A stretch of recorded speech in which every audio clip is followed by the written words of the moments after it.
Alright, I've been working on the sheath, and the last time I made a sheath like this, it was for this knife, and this is a prototype knife, and this ring knife is larger than my Series 1 and 2. This is one I'm working on to be more of a general working knife, camp knife, that sort of thing.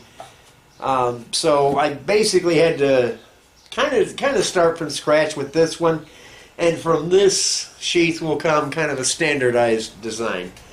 So I cut the back, and of course the back I use this real heavy skirting leather. It is almost like sole. It's every bit of a 1/4 inch thick. And I've got the top, the welt, and then the belt tab all cut out and getting ready to glue everything together. So I'll glue these 3 pieces up, and then I'll get them all dressed down flush, at which point I can lay out my stitch and all. So I'll come back when I've got these things ready, ready to lay the stitch out. All right, I have everything dressed down flush, and I don't do anything fancy to get this stuff flushed up. I belt sand it. Does a good job. So now I'm just working my edges here.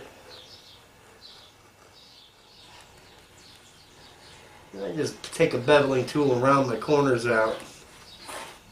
This makes for a nice finished edge.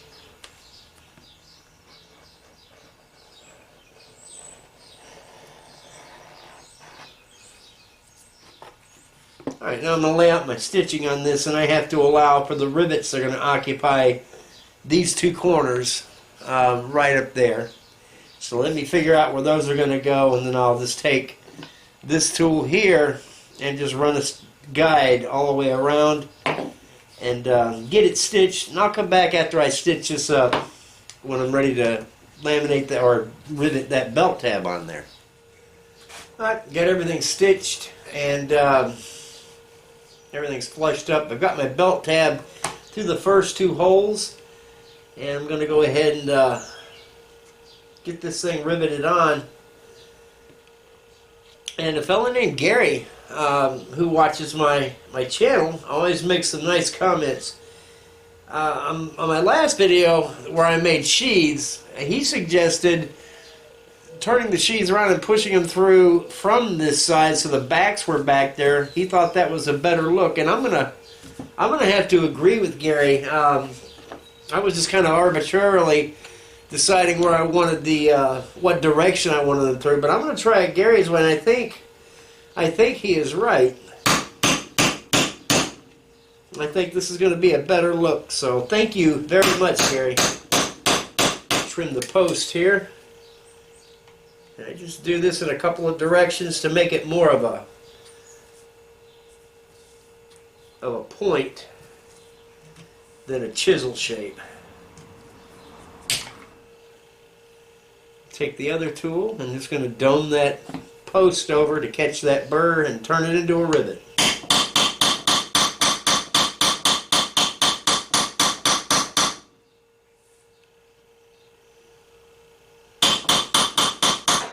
And though I cut that with end nippers, they paint over nice. And Gary, yes, you were right. I think that is a better look.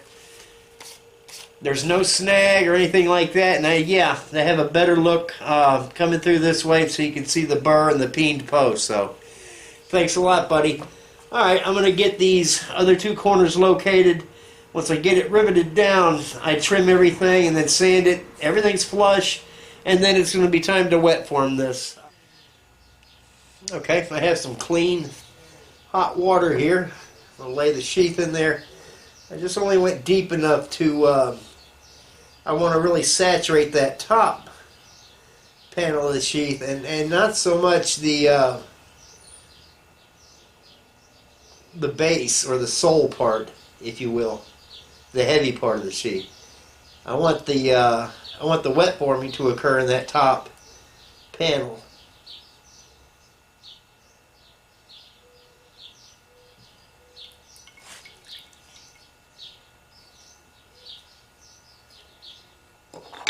Alright, so I'm going to start it open just a little bit.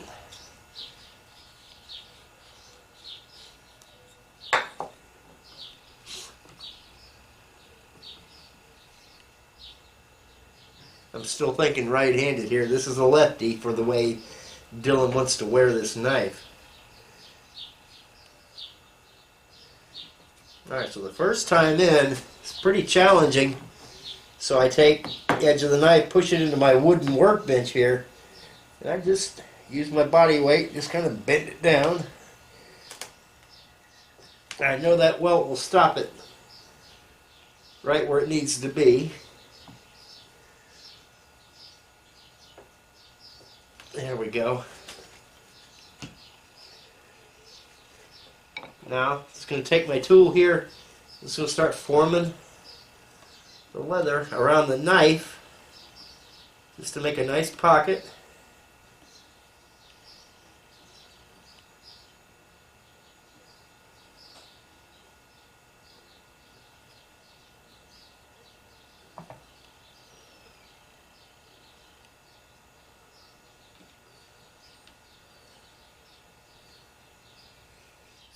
Leather gets really pliable when you get it wet like that. So that's what the pocket looks like, and I'm going to let this set for just a little while, just to let the leather start to dry out a little bit and start conforming to the knife and keeping this shape. So after this has dried out, that pocket will remain. All right, I'm going to start working this belt loop. Just push that form in there. Take this tool again, and I'm just going to help form an opening so you can get a belt started in there and not have to fight the two layers apart. That's really, I'm going to get a pair of slip joints. Oh, this is grippy right now. There we are.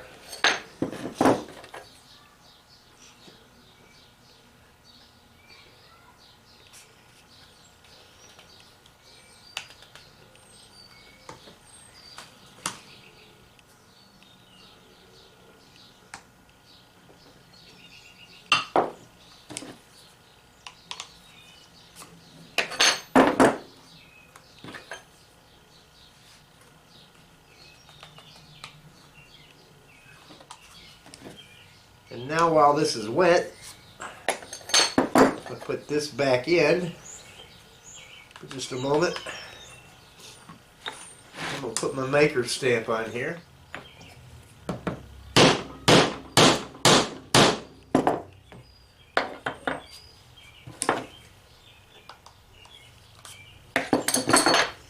Alright, so we got that on there.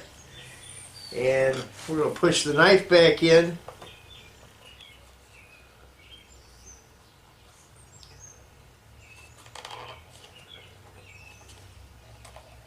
There, and it seats just about all the way now, and when it's dry it'll seat easily. And I have to be careful with this soft leather. I can't bear down on it so much or I'll obliterate the maker's mark. We'll sit this out in the sun, let it dry for a little bit. The moisture won't hurt the knife. That's one of the beautiful things about CPM steel. And it won't hurt the G10 either. So I'm going to leave this as is, and then I'll put the color on it. I'm just going to go with the same brown color that I did this one. I like this color. It's becoming my favorite. And then there's going to be a lot of burnishing. You want to burnish the edges. You want to burnish in here. Certainly in here where the knife's going to be going in and out, just to get everything loosened up. And I'll show you the knife after I get the color coat on.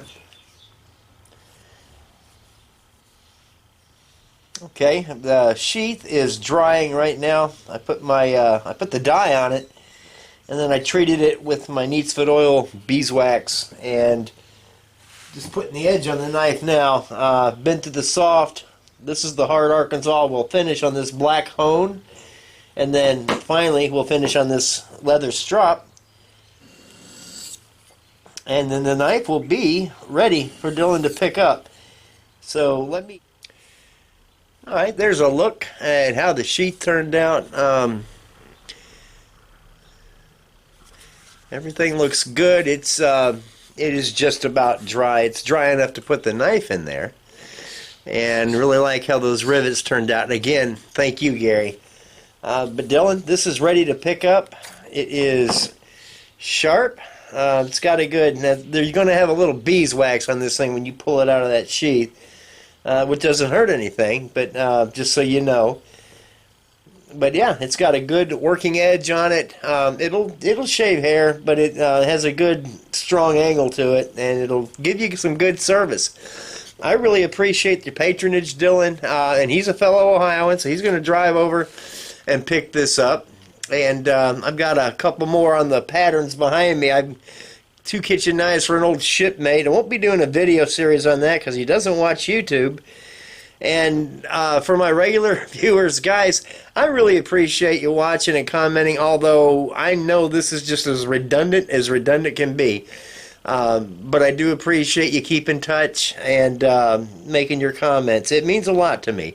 So anyway, I'm going to get this wrapped up and just be here waiting for Dillon. And thanks again, guys. And Dillon, I'll see you when you come pick it up. You guys have a great day.